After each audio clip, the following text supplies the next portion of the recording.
What have Baptists contributed to the sciences? How has science featured in Baptist missionary activity? And how might Baptist theology shape how Baptists engage with science today? My name's Tim Middleton, and I teach theology at Regent's Park College in Oxford. And my name is Andy Goodliff. I'm a lecturer in Baptist history at Regent's Park College as well. In this series of short podcasts, we want to explore how Baptists past and present have engaged with the discoveries and practices of modern science. Is there something unique in the way that Baptists have tended to think about science? Are there good examples of Baptists who've been involved in the sciences? And is there any such thing as a specifically Baptist perspective on science and religion?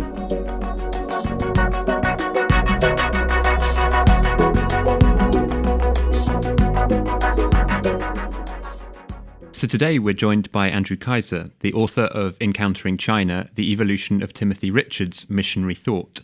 And he's going to be talking to us specifically today about Timothy Richard. So Andrew, welcome to the podcast. Thank you. Pleasure to be here. So Andrew, I wonder if I could start by asking you to give us just a brief introduction to Timothy Richard. Who was he? Where did he work? Why is he an important figure for Baptists? Of course. Timothy Richard was born in Wales in 1845. He was the youngest of 9 children in a blacksmith's household, and this was a Baptist family. His father was a deacon in the local chapels. Richard was actually converted and baptized in the 1859 Welsh revivals. Shortly after, called on to ministry, he trained for the pulpit at the Baptist College in Haverfordwest. And in 1870, he sails for China with the Baptist Missionary Society. Over the next 45 years in China, he emerges as one of the most famous and influential missionaries in China in his day. He's famous in Britain at the time. He's known primarily for an extensive famine relief project, a lot of publishing and translation work that transformed the reform movement in China, and then finally the establishment of the Imperial University in Shanxi, which was built after the 1900 Boxer Rebellion violence. Okay, so an astonishing life he had.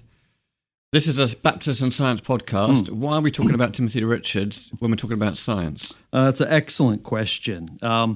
Richard, in the early days of his ministry, he sort of branched off into 2 new areas that were specifically engaging with science.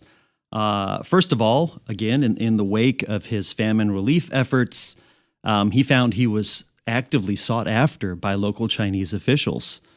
And Richard took advantage of this opportunity, and he started producing reform proposals, suggestions for the government. He published 100 of them, and many of them were scientific in nature: transportation, geology, medicine, education, and all of those were within the context of the fear of the Lord that grounded all of his proposals. Sure. The second thing he did was he, at the request of local government officials, he undertook a series of scientific demonstrations. He actually spent £1,000 from a bequest he received at the time, £1,000 in 1878. And he spent that money to transport over a host of scientific apparatus. And his thinking was that if he could demonstrate these wonderful advances that he understood arose from the blessings of God on the British nation as a nation that followed the Lord, then it might soften the attitude of officials towards Christianity, both alleviating the suffering of Chinese people, improving the quality of their lives, and also reducing persecution, allowing Chinese Christians much more space for evangelism. So do you think he fell into science as an interest, or do you think actually it was always there and here was an opportunity for him to take the science on into his missionary kind of work? Yeah, so, mid-century Victorian evangelicals were as interested in science as everyone else was. They had a certain confidence that science as the handmaiden of theology would end up supporting Christianity and drawing people into the faith. And Richard certainly was a part of that. When he was a student at Haverfordwest, he was involved in a proposal to the university to add science, geography, chemistry, so on and so forth into the curriculum, which actually succeeded and changed the Baptist college curriculum. So I'm interested in what you say here. It's almost as if Richard had a kind of theology of science, if you like. So he has ideas about the place of science in revealing something about the Creator or being a tool for mission, or does he talk specifically about his sort of view of science in these terms? Yeah, Timothy Richard is famous for not being a systematic kind of thinker. One of my advisors famously referred to him as a magpie. Richard just sort of took everything in and absorbed it. For him, the theological pathway, was more through the kingdom of God. Like many missionaries in the second half of the 19th century, Richard was discovering the implications of the kingdom of God as taught by Jesus in the Gospels, not just for the life ever after, but actually for this world as well. And science he saw as a blessing, a gift that God had given to his church to enable them to bless the community around them. Yeah. Did that bring him into tension with other Baptists? Yeah, actually, just when Richard left on his first furlough, and he'd been on the field about 15 years, he came back here to Britain. He had 4 of his colleagues on the field. 2 of them were brand new, and they started writing letters to the committee of the Baptist Missionary Society questioning Richard's evangelical bona fides. Their suggestion was he loves science and cozying up to officials more than he loves evangelism and the gospel. Richard responded in writing, for 3 or 4 years, just these lengthy letters passing back and forth halfway around the world. Richard's response was quite simple. He said he was interested in saving man, both body and soul. Jesus preached, and he also healed.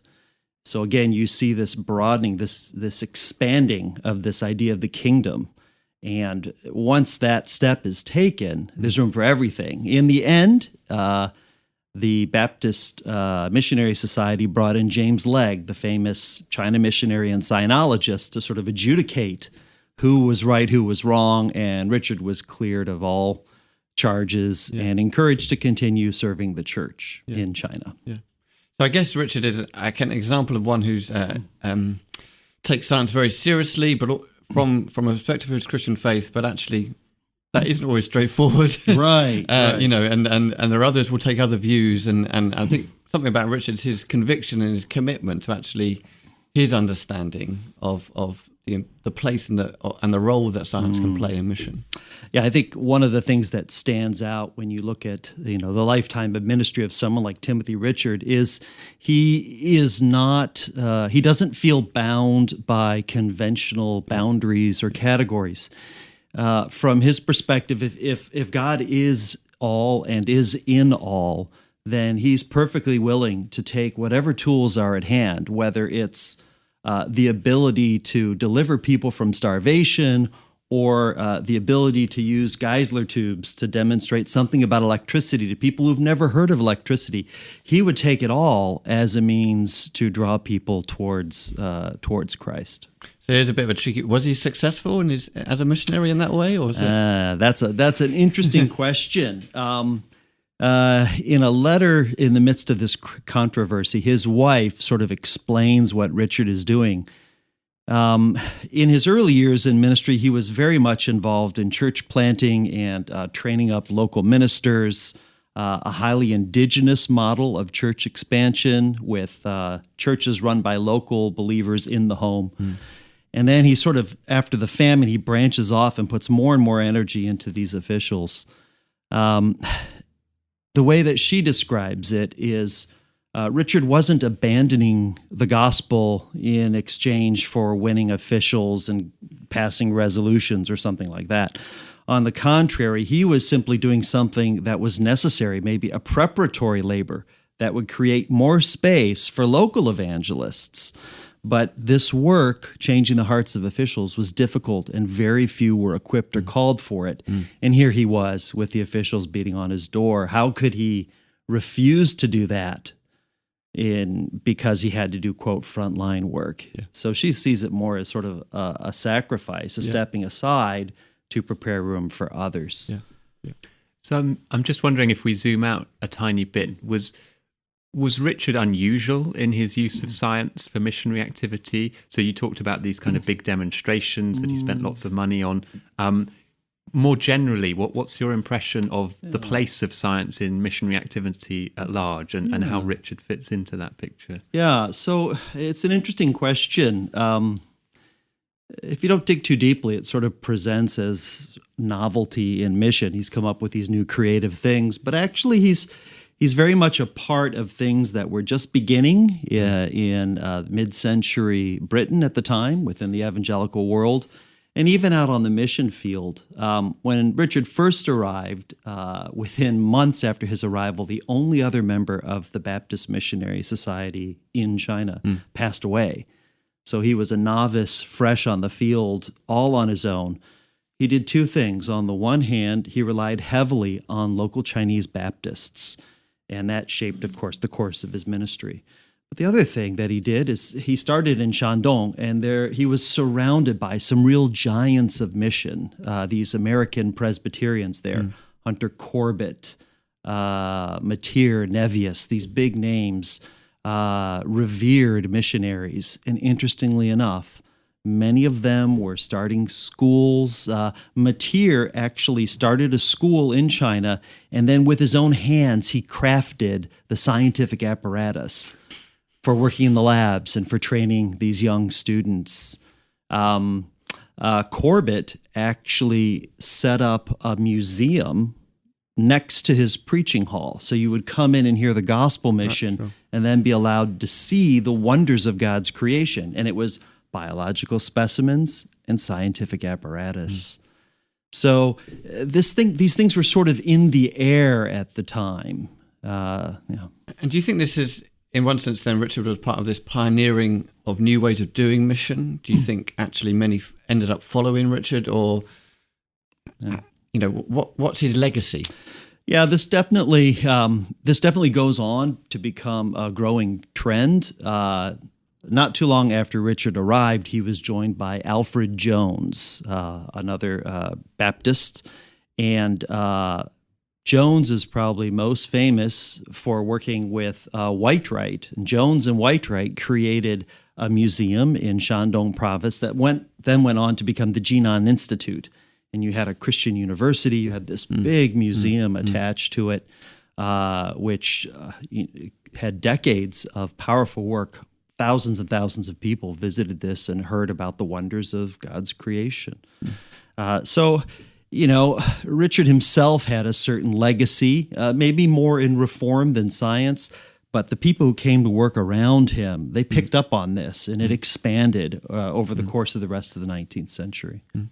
So do you think then there's things that we can take away from Richard's example? So when Baptists today are thinking about either the relationship between science and religion or the missionary activity that they might be involved in, are there lessons we can learn from Timothy Richard for that?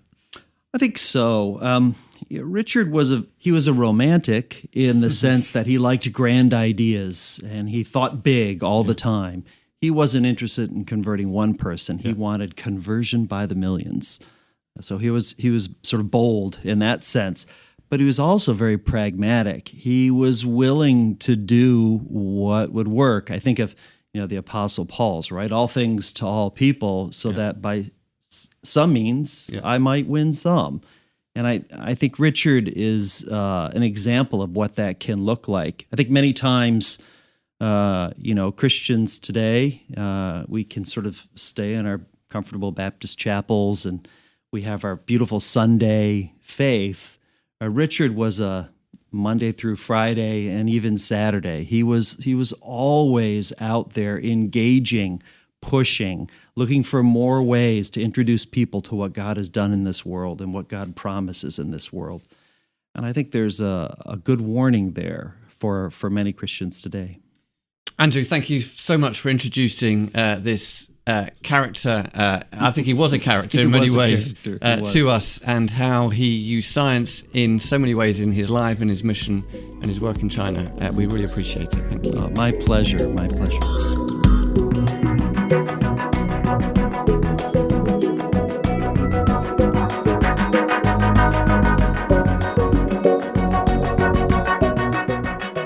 Thank you for listening, and do join us again for another episode of Baptists and Science.